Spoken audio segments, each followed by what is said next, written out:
Property Committee meeting to order. We're going to start with Commissioner Hooker leading us in prayer. Bow your heads. Dear Heavenly Father, Lord, please thank you for a beautiful day, allowing us to get together and do the county's business. Just be with the county and all the constituents that are in need. Just be with all the commissioners to help us make wise decisions that support our constituents. In Jesus' name, amen. Amen. Okay, all members are present.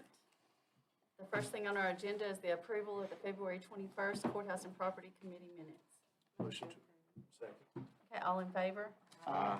All opposed? Next is planning and zoning. He's not here. Okay, everybody's got his report. Is there any comments on the report? Yeah. That's true. Okay, codes. That's yours. Highlight what was in the report. The permit still being applied for. Every year seems to be an increase. Month over month is an increase, which is growth in our county. Despite new home constructions as well as all the other improvements people like to make to their properties going on. Okay, does anybody have any comments or any questions?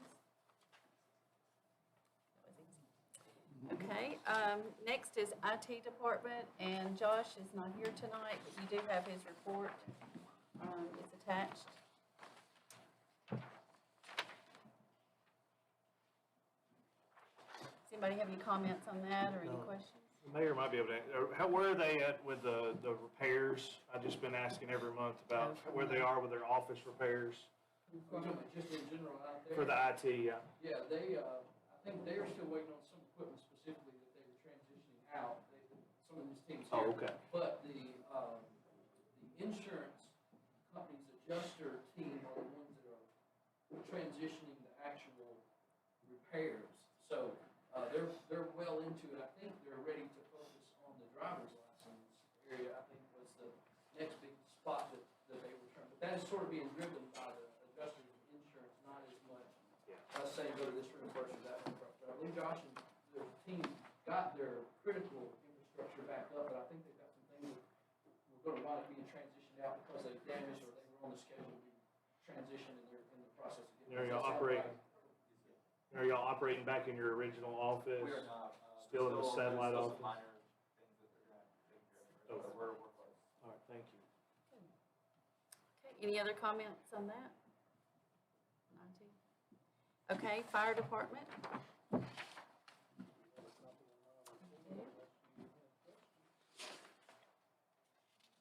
there any questions, any comments?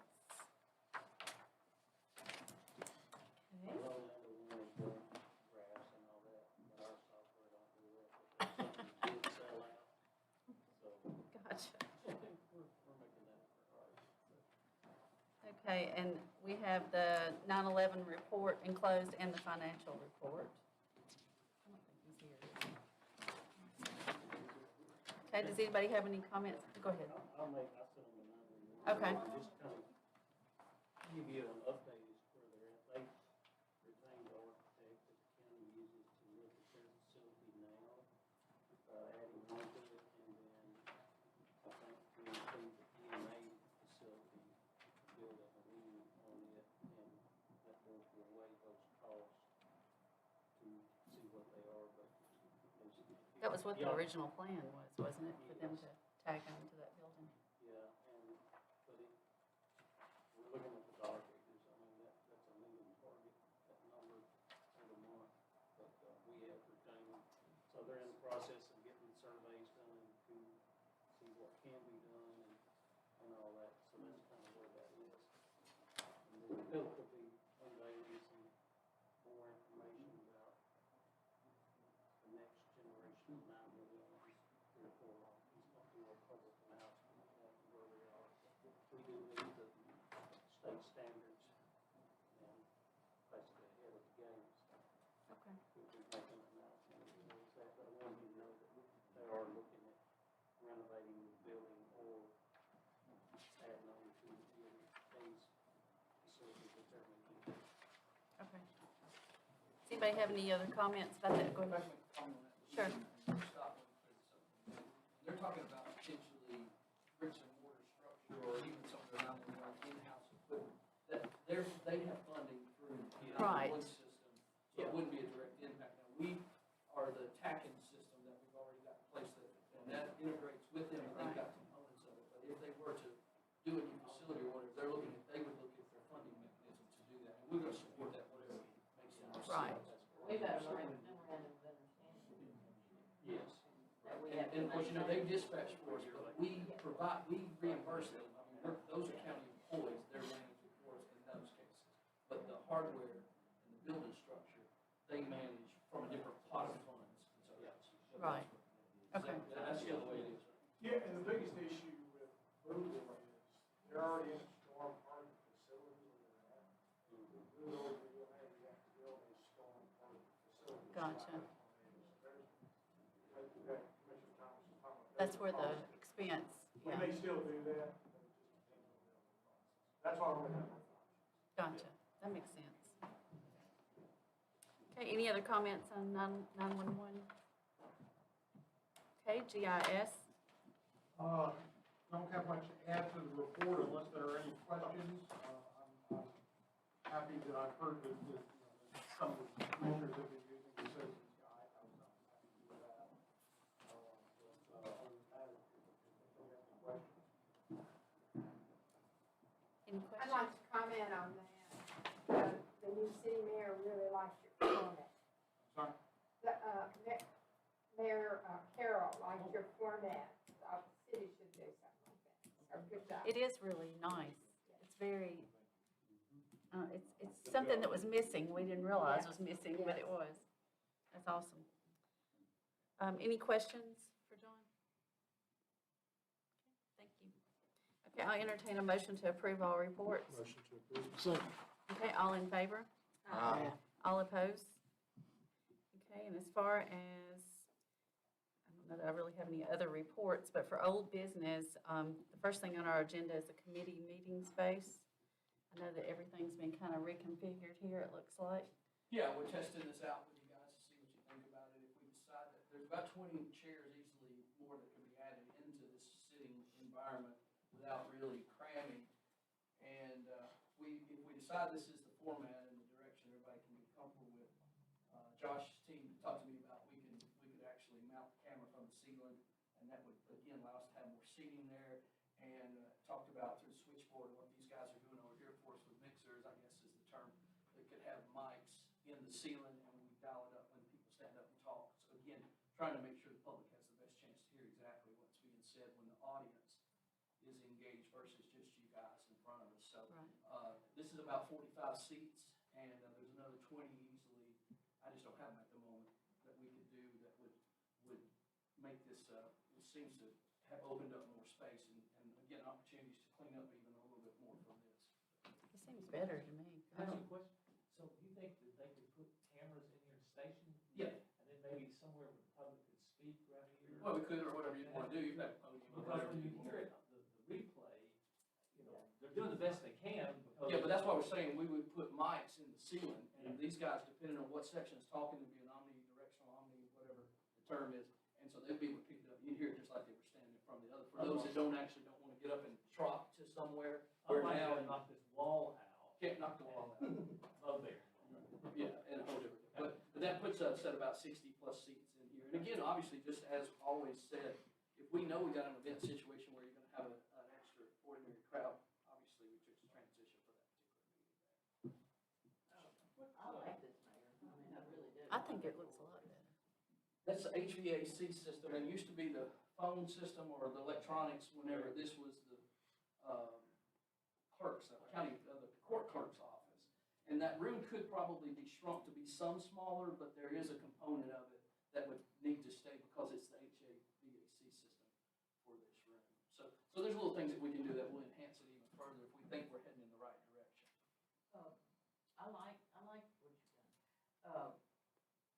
Well, my question is, if we wanted to do what Commissioner Vick was requesting too, which I think is a great idea, we need to get that in the next budget, so. Talking about a podium, or what do you mean, when you said what? Sound system, the cameras. Oh, yeah, well, and we had a long-term vision, Josh isn't here today, but I already had money set aside in my budget to deploy that like we have in the Duck River room. But again, we didn't want to get too involved till we kind of settle in and agree what we can live with and not in the way of the room. But yeah, we want to have it where you'll be able to see on the screen, we won't have to roll the TVs in. You'll have the opportunity for all that plug and play stuff through our media team and all that will be here at the meetings. I know that was a relatively new app, to take a look at the configuration since the courtroom looks awesome. Is the goal to increase engagement by people coming into the room, or to increase engagement that you want to have more people participating overall? I guess I'll ask them. I think the original reason why that there was concerns is because the number of chairs were mostly full most of the time. And so when a constituent wants to come in, it's a little intimidating if there's not a seat available or everything's full, just to give them the opportunity. If someone that is a constituent wants to come into this meeting, they feel comfortable, have room for them, and have the ability to interact with what we're doing countywide. I think the intention would be, like the forum that just happened, you want people here. Absolutely. I encourage anybody that wants to be involved in the government to be part of all of our meetings. Are public. And in fact, since I've been your mayor, is when we started live streaming. They weren't live streaming meetings even prior to that. So we want the public to have every opportunity to know and go and be. The website should have them notified as to what is going to be on the agenda. We're about to have the Municode where they'll be able to download the documents that the group has. So we've had a long play. It's just taken time through COVID and adjusting everybody and new commission coming in to get all those things integrated. But the public, yeah, has the opportunity to be more engaged than they ever have, really, one way or another. Most people want to see it on their phone somewhere and then complain about what the situation is after the fact. They're not necessarily standing outside the door. But when we know we're going to have that event, or we were to have such a situation that was even unexpected, we could pivot to make that happen. So we're not going to not accommodate the public. And then you have all the department heads come in, and because these meetings stack behind each other, you have department heads from other, that could be outside if it was a constituent situation, to make sure the public had the access. They're simply inside waiting for their time to do. So there's a lot of things about it that make it, there's a lot of flexibility and bandwidth to continue to evolve before we have to really make a big decision. So I'm just curious, I mean, why would we, I mean, is there another reason why we wouldn't use the main room, the courtroom area? Just curious what the initial reaction is. Talking about for just general meetings, Yes. just every kind of meeting possibly happen, just have it in there and be done with it. Even these meetings.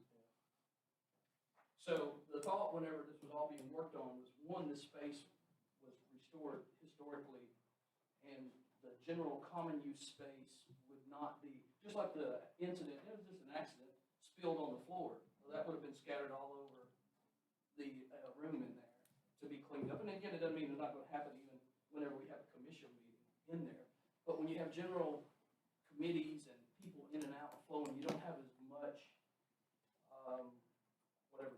whatever you want the term to be, in regards to, like, we're not in all those meetings to monitor and manage them and keep up with them, and who's doing with electronics and who's cutting seats and, all the other things that are going on in there. Where the committee level, you got regular floor, one door, committee come in, set the room up the way they want it. I feel like the large courtroom is too large for committee. I mean, there are times we have a large audience, but I feel like it's not really set up for small meetings, and you can't really hear that well unless we were to have everyone sitting, where you have Where the commissioners microphones are and, those things. yeah. Exactly, and I know some of the commissioners are new, but even when we looked at the configuration and redoing, that all came into the conversation piece It about did. what would we do and where would that interaction be? And at the committee level, like you said, it's more of a close personal touch versus from a distance, you're watching the body perform. Well, and I think we've always tried to keep committees more kind of lax and more laid back so that the public did feel more comfortable and it's not so formal. And I think that's what kind of. And I asked Joshua Suzanne has to go in, Commissioner Maddox, and set up those tables. We only have 2 mics, and you really need 5 or 6 mics. And if you do 5 or 6 mics, correct me, then you gotta have another mother daddy board, whatever those things are called, right? So I said, well, Josh, tell me a price on that, and he said, probably 20-something thousand for the board or all this stuff, and 8,000 a mic, 4,000 a mic. I know they're relatively.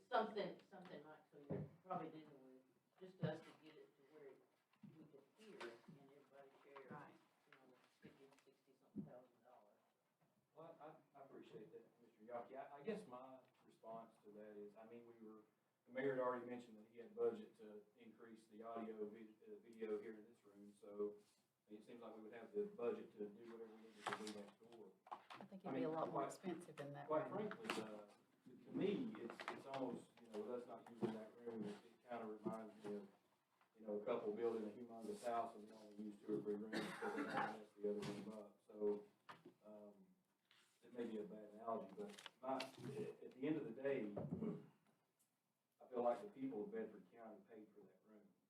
And it's almost disrespectful that we don't use it for its intent. And, this room is an intimate setting, I get it.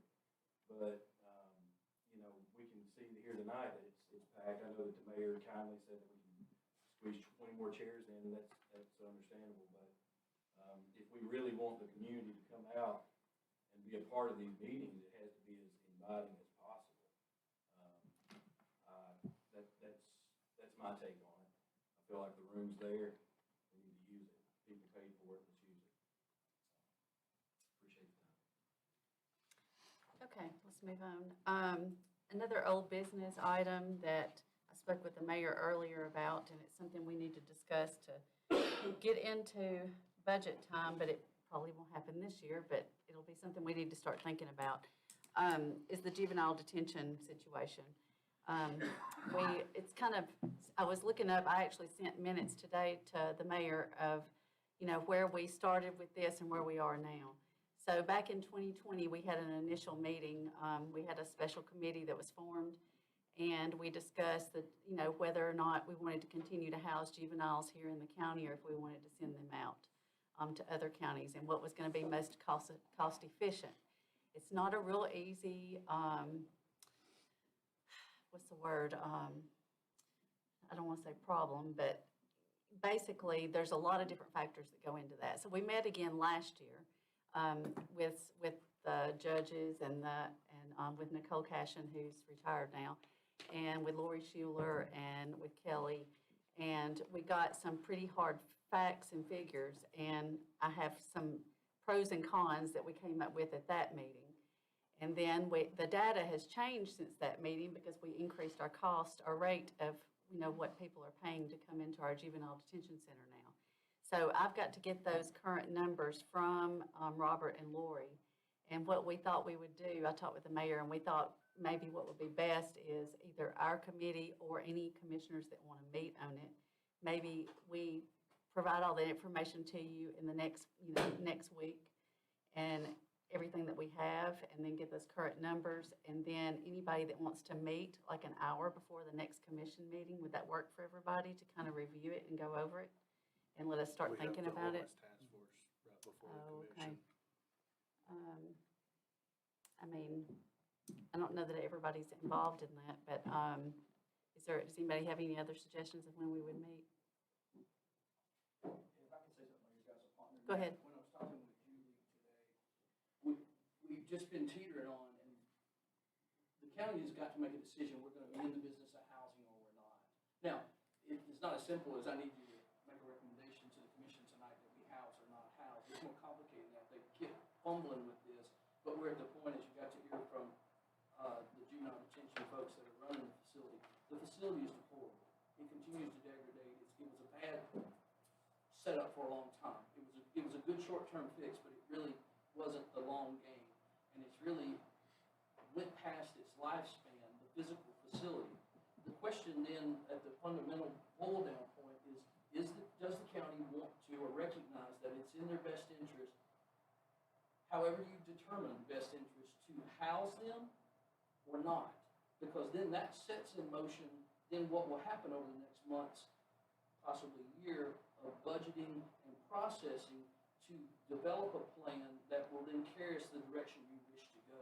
It's a tough decision. I tell you, if you just look at math, it's not going to pencil out for you. It's just not. And part of that, as commissioners, and you guys have been around a long time, know it, and even the new ones, I'm sure that you're aware of it as well. When it comes to government does things that is not profitable. Otherwise, the private sector does that kind of stuff. So to think that we're going to be in a business that we break even every time or we profit from is not realistic. When you think about public safety, you'll never be profitable in that world, but there's a price for readiness. And so the question that probably should be at least gnawed around on at some point on this journey while you're deciding is the long game versus the short game. The short game, I tell you, I don't think there's any way we can lay it out that makes it look appealing to you. But the long game and the upside and the questions and concerns about should we hold these children ourselves or should we sell out and have somebody do it for us? Bedford's growing. I don't think there's anybody that believes our population will be smaller in the next 10 years. I don't think there's anybody that believes that by default there won't be more juvenile activity that our county will be responsible for, whether we're housing them or not.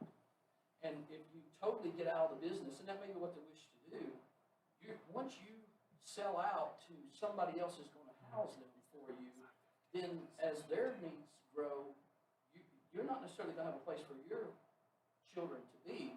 And the fact of the matter is this, and I think everything will bear this out no matter what decision you make, whether you physically house them with a facility or not, you're going to have staff and a director and a program and expenses because you're going to be responsible for those kids, even though they're in somebody else's facility. So it's not like you're going to shut down your business and buy a car and hire a driver and send these children somewhere else while we're waiting to get them back for the next court date. So it's not that, so these are the things that make it very complicated, and it's a big decision. And it's a decision that the commission will have to decide, whether they want to continue on housing or want to go toward a model that would take housing away as something that this county would fund, that they would simply outsource the housing. And I mean, you'll see from the data that I'll provide you with, through email, is that, it's not real easy. Like, I was so uneducated about it. I mean, I thought if we sent them out, we didn't have to have as many staff. Yeah, you still have to have the same staff. So, I mean, there's a lot of things like that that aren't very transparent and easy to see until you go through it and really find out the facts. And I tried my best to put the main facts of what we figured out at the last meeting. And,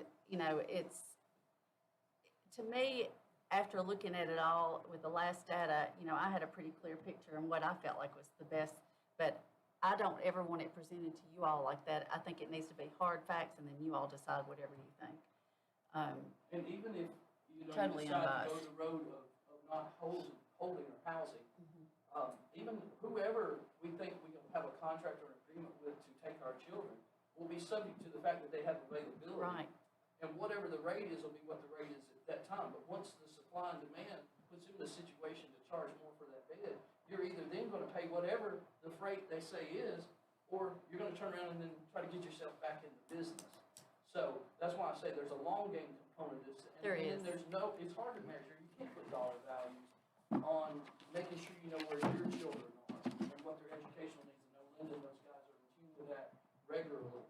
And when those children get caught up in that system, it's real easy for them to fall behind. They're struggling in the first place. It's probably part of what put them in the predicament they're in. And then whenever they get shipped away and out somewhere, and we thought somebody was coming in to catch them up on their science or their math or their English, it just doesn't happen. And then whenever they do finally show back up in the school system, we're even further behind.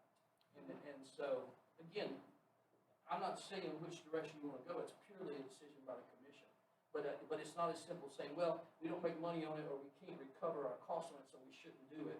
I think you've got to look much deeper than that. I mean, it's a service we're going to have to pay for one way or the other, whether we do it here or whether we do it in another county. And again, thinking that Bedford is going to be less population or less criminal justice issues or less juvenile detention concerns, I think would be pretty short-sighted. I mean, it's almost a mathematical certainty that by default we're going to have increase because of population.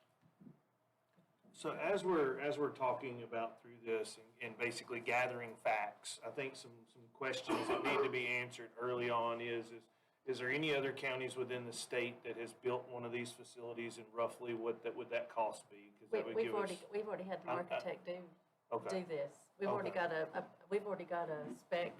We've already been through quite a bit of this already. Okay. We had an architect draw up what our facility would cost, and then we said we would probably not want all that. We wouldn't want as much of a facility as they had drawn out.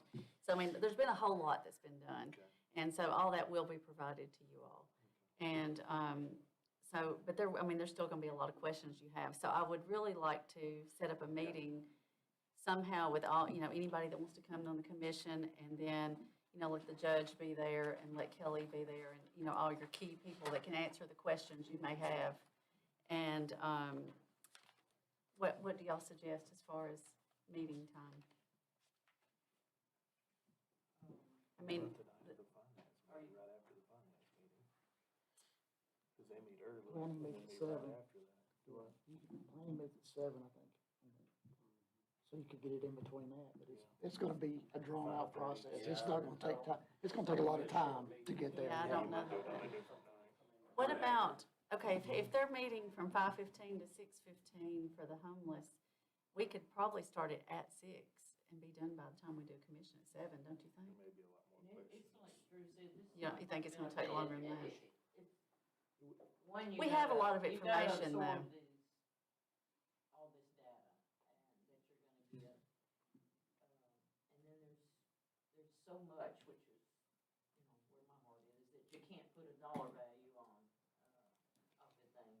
But. But I think we gotta stick with our hard facts that we already have, and we've already got a lot of that already done. You know, I think what you might do is let's do the first meeting where you just lay it out. Here's what you found, here's what you got, and we can take it from there, and then a follow-up. With, where they We can might ask need a work questions. session where we can have the That sounds good. conversations. That sounds So good. this gets us the information at this first Okay. meeting, and the few questions, we have a lot of time, then we come to a work session, then we can dig. I think down that would be into good. that stuff. That sounds good. 2 weeks, do a study session. Okay. Then the next meeting, y'all. Meetings that we normally have. And a work session gives us the ability to conversate and put figures out and diagnose. And let the court weigh in, because see, the court system, they're a third of the government, and I mean.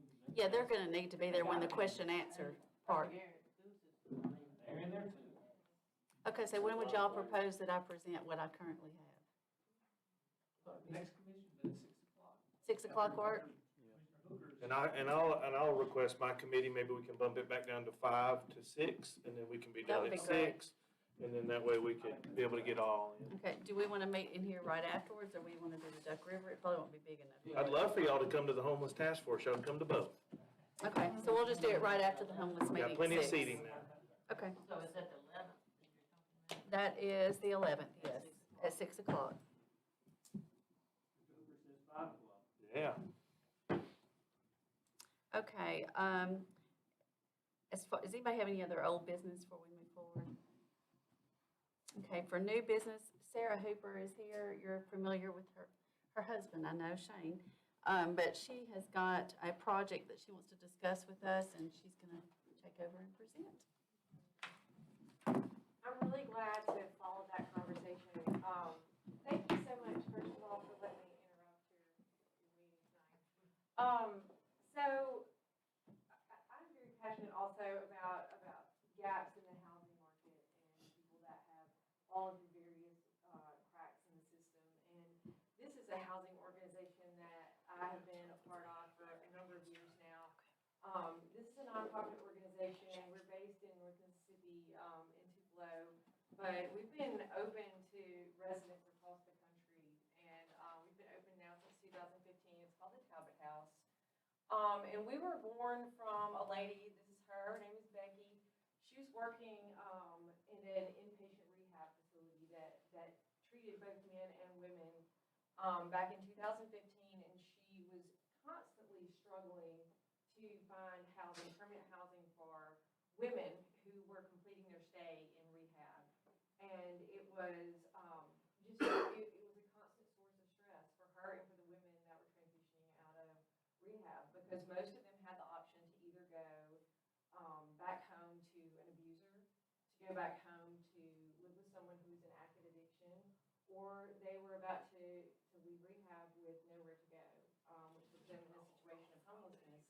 And when I got here to Bedford County, where my husband and I have now been for just about 2.5 years, I have made friends with several people in the community that are involved in other organizations. And my friend, Miss Sylvia Pinson, introduced me to Lieutenant Chris Cook. And we started talking about some things that we were involved with, and he introduced me to a group of women that he works with at the prison, who are also in recovery. And I started telling him about this, and what Becky ended up coming up with here, and we refer refer a lot to Philippians 4:6, because Becky has always said she didn't know at the time, but out of frustration one day, she said, God, I just need somewhere for these women to go. And she said she didn't know it at the time, but that she was saying a prayer, and Philippians 4:6 says not to be anxious about anything, but in everything by prayer and supplication, with thanksgiving, let your requests be made known to God. And so, I guess to God and the property committee, I'm here asking for some help from Bedford County. After I met with Lieutenant Cook and then this group of amazing women at the Bedford County Correctional Facility that are trying and working to get their lives put back together, one of the biggest needs that they have, of course, is somewhere to go when they are able to transition from Bedford County Correctional Facility and re-enter society. Because many of them don't have anywhere to go. There are several that have graduated and finished the program that I have been in touch with since, and a lot of them have the same issues of trying not to return back home to someone who is in active addiction. There's one right now who, she works for Tyson Chicken. She's often back and forth sleeping on sofas, just kind of surfing around from different relatives trying to avoid homelessness. So we ended up working with a nonprofit who was able to, through a strange series of events, rent us what was formerly a home for girls, and due to some changes in foster care laws, they were unable to keep the house. And so this is the Talbot House. It has been since 2015. And I wanted to show you some pictures today because I want you to understand who we are before I make a request of you. This is our beautiful home, and we are so, so proud of it. We can house 10 women at a time where we are. We've had a couple hundred women so far go through our program in the past 8 years. The average length of stay is between 6 and 18 months. Our residents are required to pay weekly rent. They pay about $500 a month. We've never kicked anybody out because they couldn't pay. It's more of a commitment to the program. We have scholarships set up. There's an exchange there that's important. All of our residents within the first 30 days either have to find a job or they have to begin some sort of schooling. And that can be towards their GED, a high school equivalency, or they have to begin some type of college program.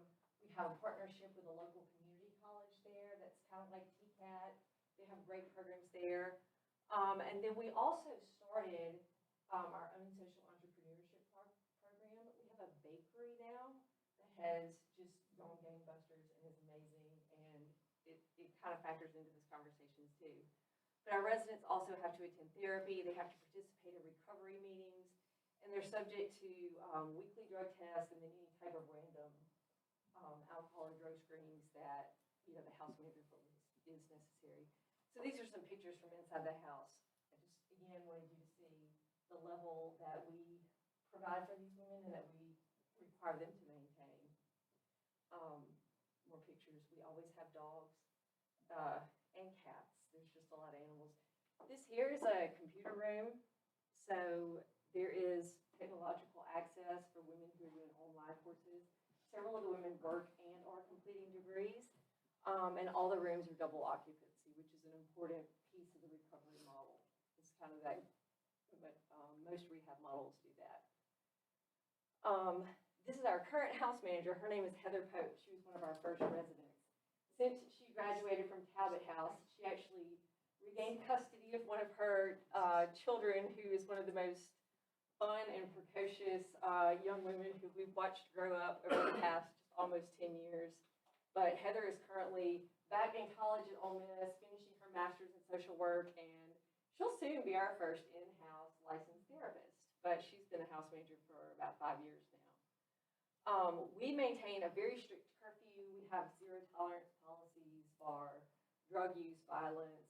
We're very strict about dating or any male visitors into the house. This isn't a program where you have 30 women sharing 2 bathrooms and no residential director. It's a legitimate program. We're proud of what we do.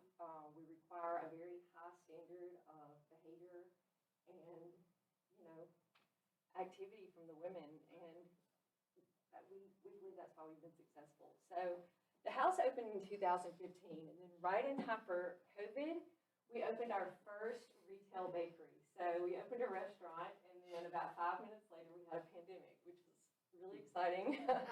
But the bakery allowed us the opportunity to have some workforce development training for the women that were residents of the house and involved in the program. So they were able to gain some confidence, learn some soft skills, actually get some job skills. A lot of the women that come through rehab and then come to our sober living program, some have been in prison, some have extensive criminal records. A lot of them can't really put together a resume and jump right out to the workforce, which Lieutenant Cook can tell you a lot about. It's just an issue. So we had a lot of women that would go and get jobs at gas stations or Sonic or here and there. And we were like, we could only, and so we did. We came up with a model, and so far it's really working. We had two goals over the next 5 years that we wanted to do. One was to open a step-down house. We do have a lot of women that go through the program that want to have overnight visits with their kids as they're starting to reestablish custody. So we wanted to open the step-down house where they could have single rooms, where we could potentially have like an on-site apartment that would have a kitchen, living room, that sort of thing. And so we just finally opened that in January 2023. It took some doing to find that house in this market and get it open, but we did it.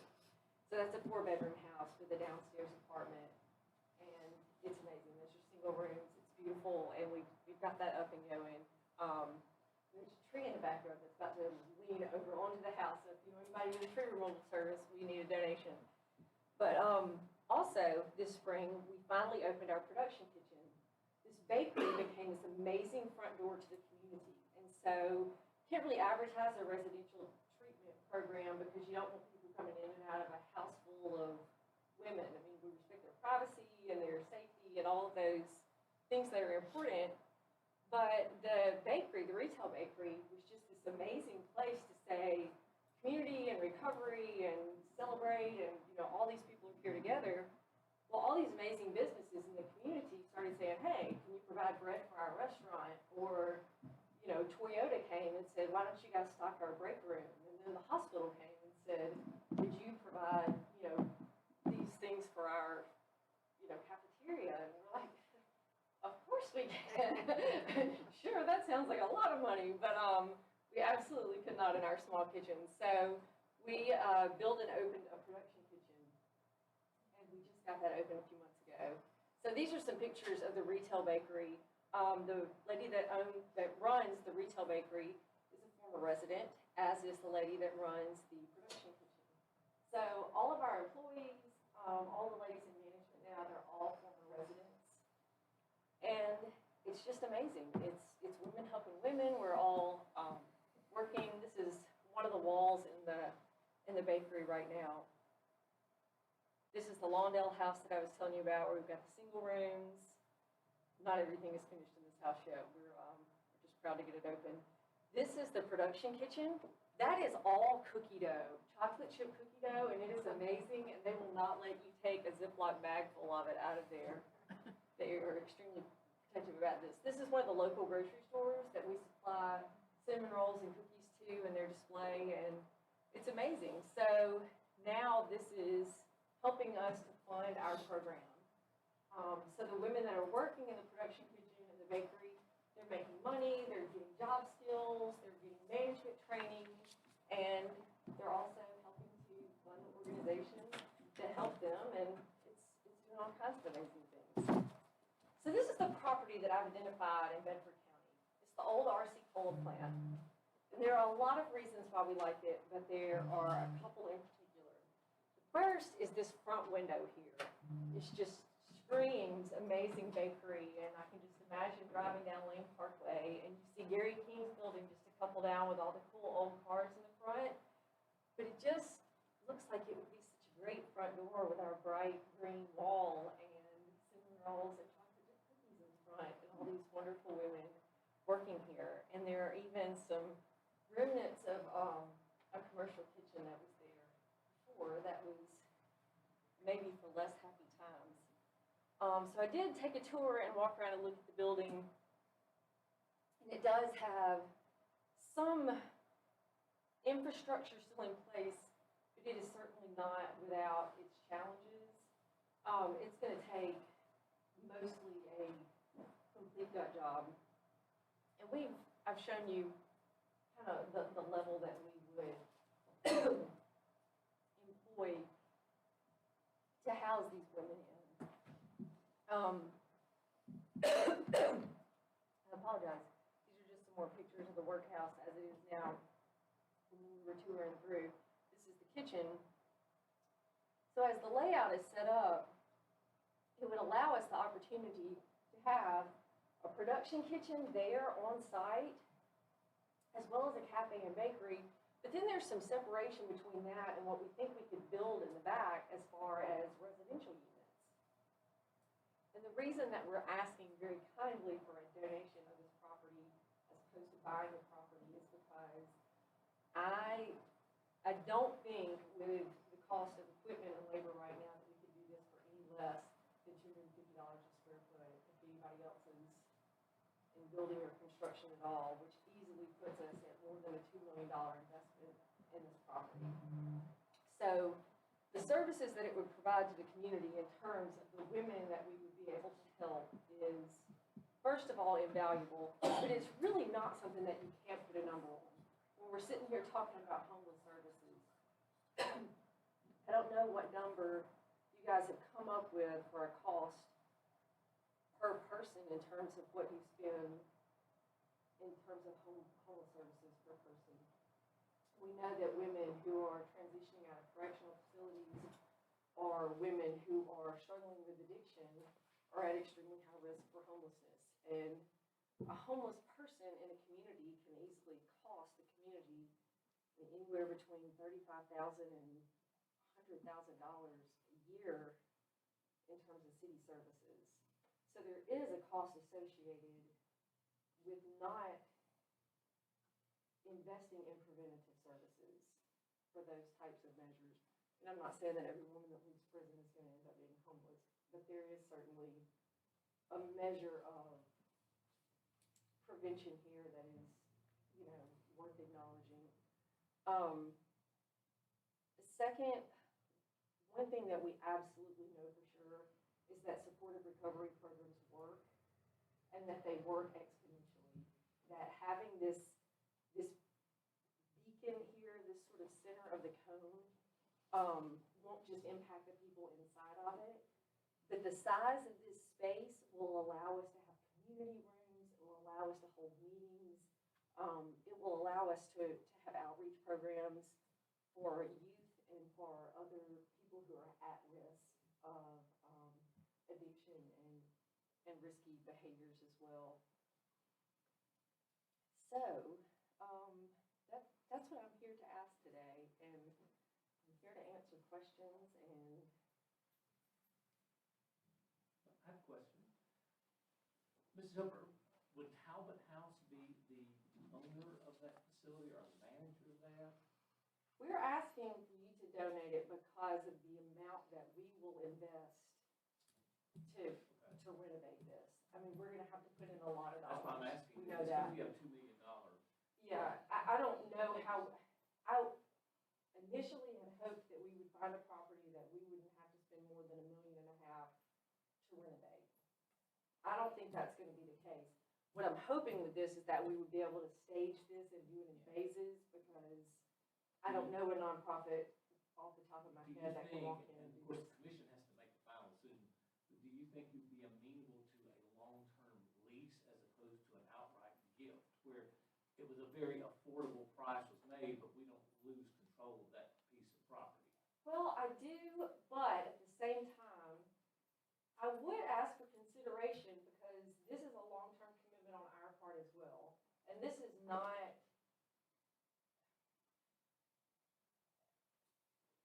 this is a commitment from us. This is a valuable service that we're providing to the community. We're not investing $1 million or $1.5 million in a business, and the staffing and training that it takes to put into this to come here and to walk away. Not to mention the fact that we'll absolutely be paying sales tax and have an economic impact from the retail store that will exist there. I mean, I'm not opposed to it, but You're open for any suggestions. I'm open for Okay. suggestions, but we would like a commitment back from the community as well. I mean, this is hard work. I mean, I know a lot of people come to the county and ask for a lot of things, but, you know, we think this is valuable. We think that we're worth investing in, and we think that Bedford County is worth investing in, and, you know, it's an important service. Commissioner Yaki? I have two questions, but one of them's for Greg. Can you not give a piece of property to somebody and then when y'all go away ever, that it reverts back to us?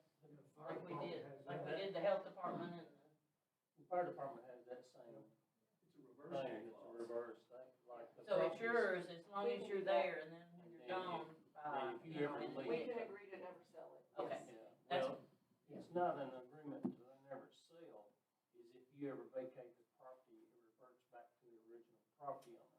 To include the intended purpose of it. Yeah. It's just called a Yes, reversionary clause. That's Yeah. all. Okay. Second question. We've come a long way on getting all that cleaned out. Oh my lord, you would have had a stroke, you would have turned around and left. But my question to you is there's an outside building and another little something, on the east side, yeah, the old It does laundry have part. laundry. And we had sort of committed almost to tearing that down anyway, but, so we've had some thought processes, what I'm telling you, into trying to get the property cleaned up. I just wanted to pass that on to you. We kind of wanted to keep the laundry. You can keep the building, the equipment in it's not.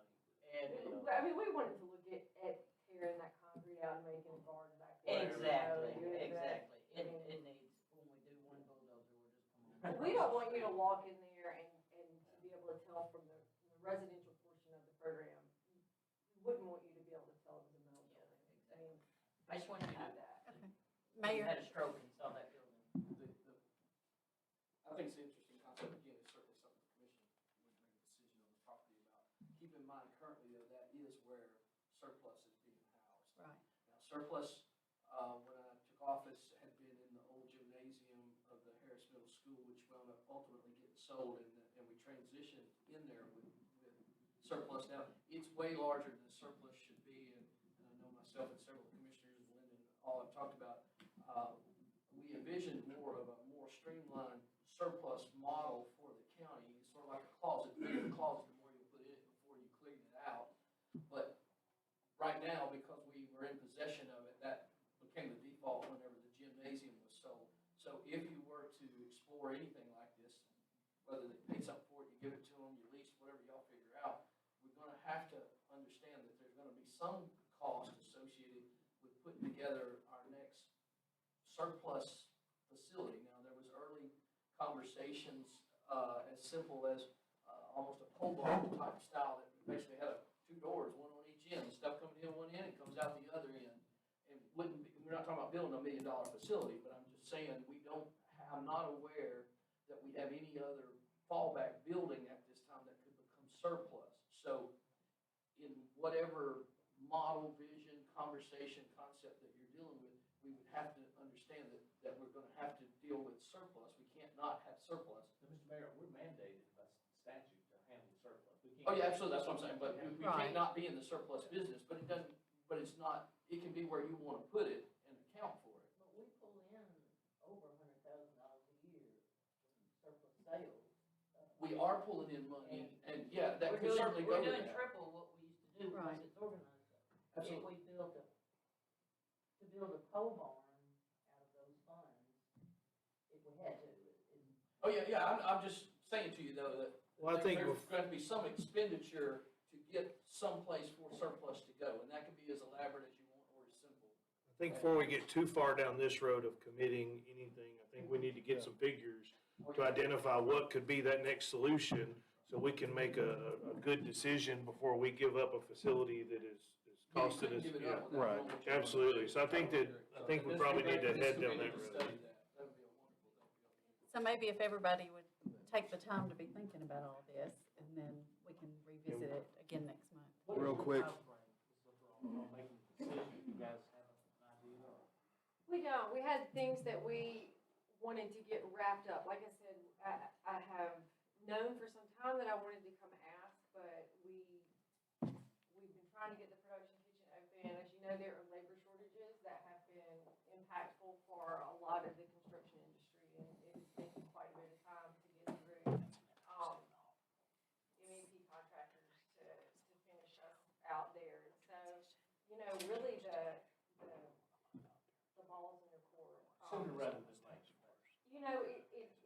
mean, I have, there are a lot of people in the community that are very supportive, and I have really kind of slowed the process down, and I certainly wouldn't start fundraising on anything in Bedford County until I was sure that we were coming or what we were gonna do, so, I have a suggestion or an ask,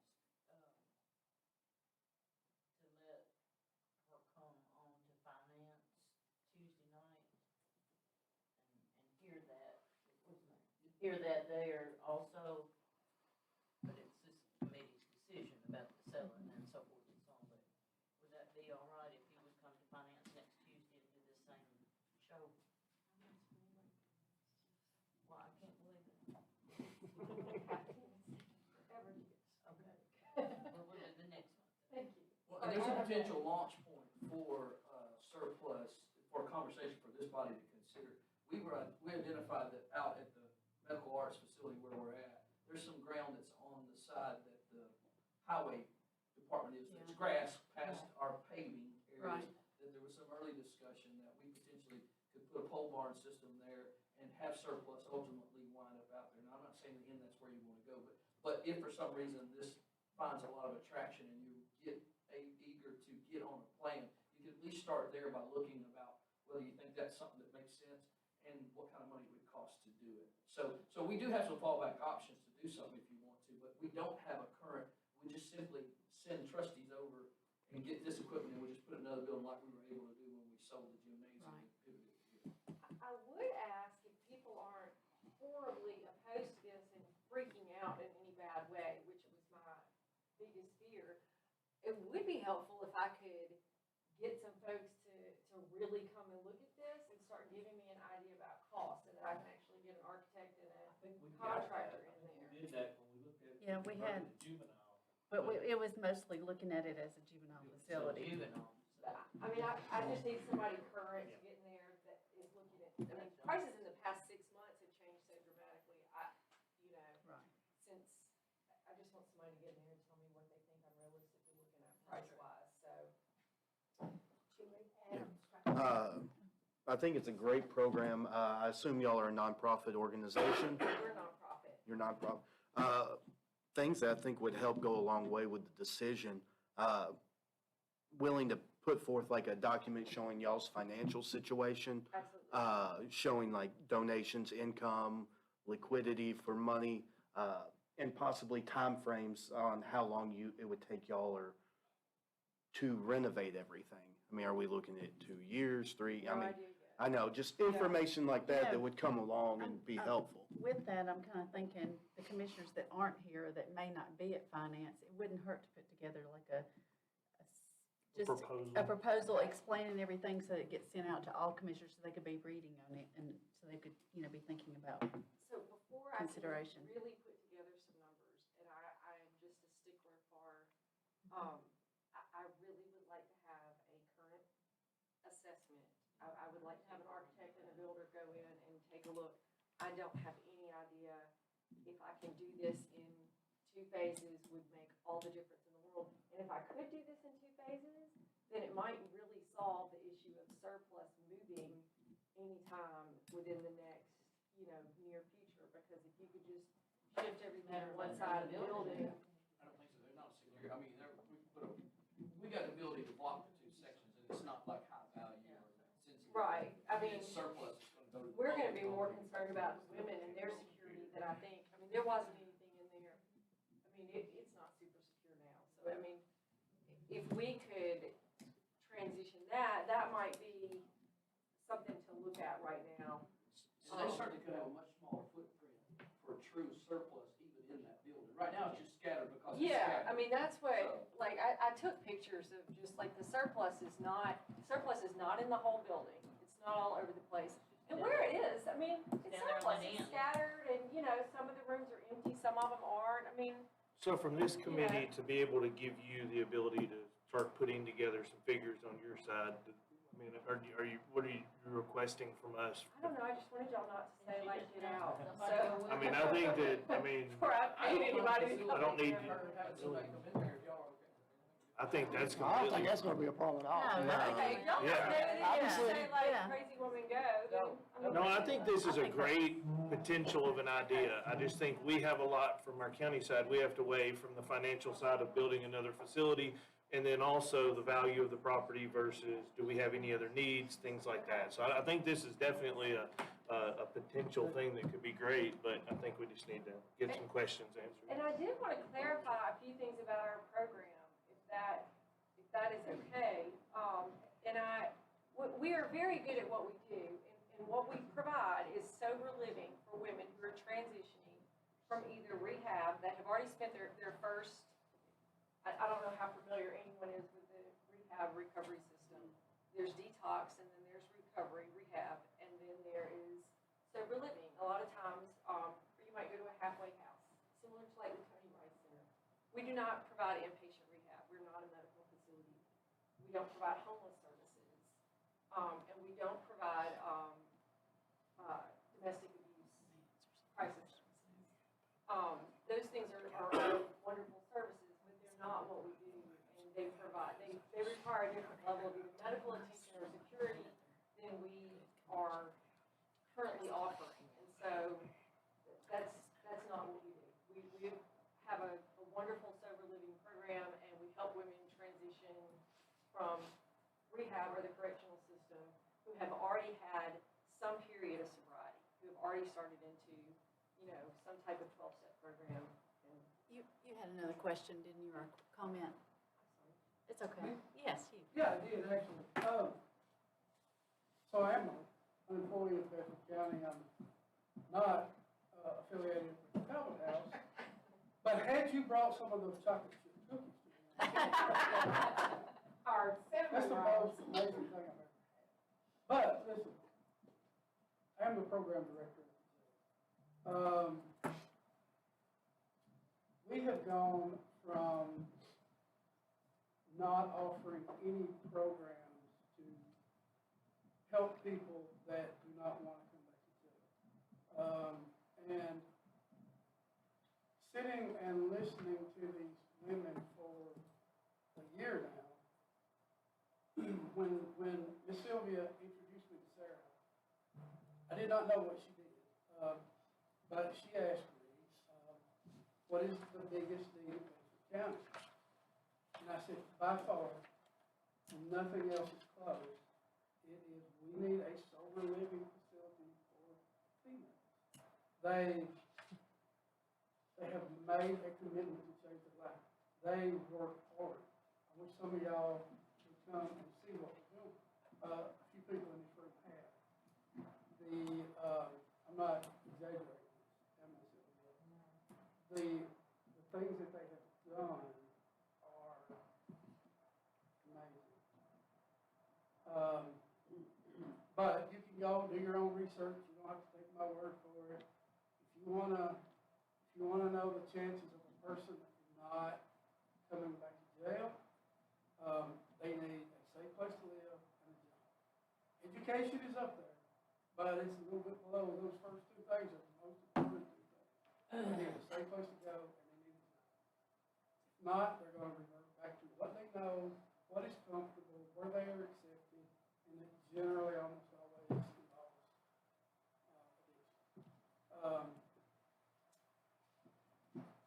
addiction. These ladies have reformed their life. We have set up this huge support system for them. These are people who have not had a stable family from the time they were small kids. They have never known a time, for most of them, when they were an adult, that they weren't in addiction, unless they were incarcerated. So they didn't have friends. They didn't have families that taught them how to be respectful, responsible adults. We have built a huge support system of women for these ladies to help them when they get out of jail. We give them a job, and it's very unfortunate that we're offering them all this stuff while they're in jail, but we tell them as soon as they leave, you have to go to rehab, or you have to go somewhere in another county, because we can't help you.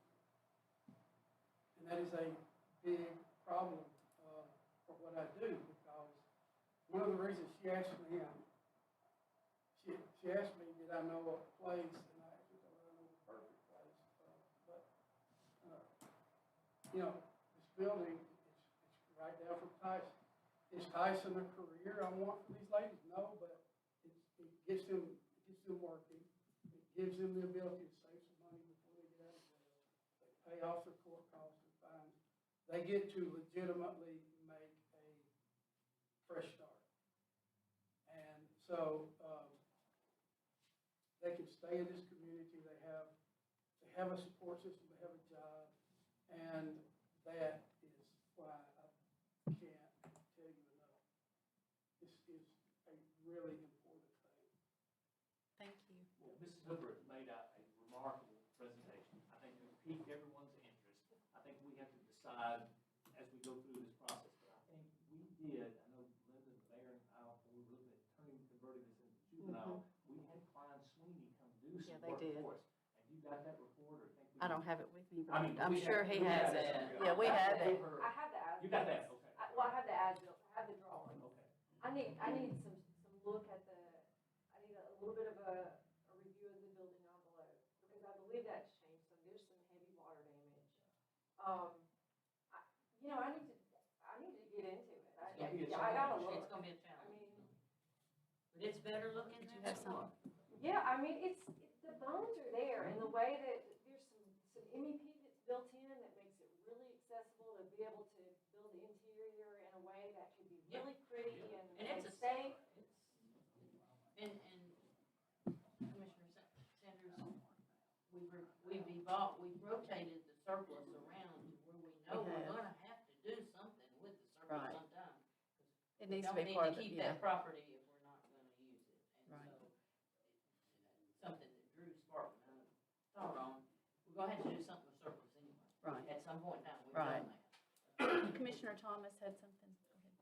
Just so that I'm clear in my mind, you're not asking us to incur any of this cost on your preliminary studies, right?